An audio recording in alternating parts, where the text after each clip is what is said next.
Oi gente, tudo bem com vocês? Eu começo direto de hoje contando que o Ponto Coletivo tá com uma programação variada para essa quarta-feira.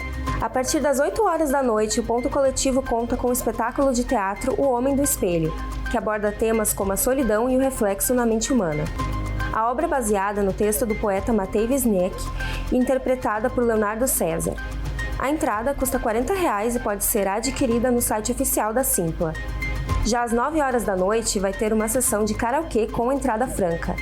Confira a programação completa da semana no QR Code que aparece na tela.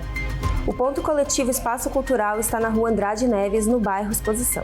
E na Sala de Cinema Ulisses Jeremia começa hoje uma nova programação de filmes, confere aí! Localizada no Ordovás, a Sala de Cinema vai passar uma sessão com diversos filmes entre os dias 28 de novembro a 1º de dezembro.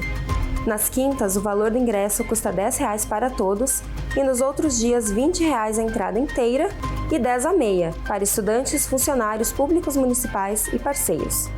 Filmes como O Bom Professor, Ouro Verde e Apenas Alguns Dias fazem parte da programação, que pode ser conferida no QR Code que aparece na tela ou pela página do Instagram do cinema. E o Colégio Murialdo está com processo seletivo para jovem aprendiz. O edital para inscrição vai até 8 de dezembro e as inscrições são para auxiliar administrativo e auxiliar de logística, com 92 vagas para cada atividade.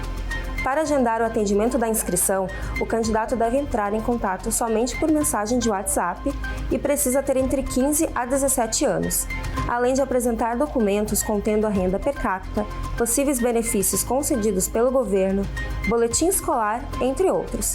Para mais detalhes a respeito da documentação que deve ser apresentada, é preciso conferir o edital. E o Direto de hoje fica por aqui. Até a próxima!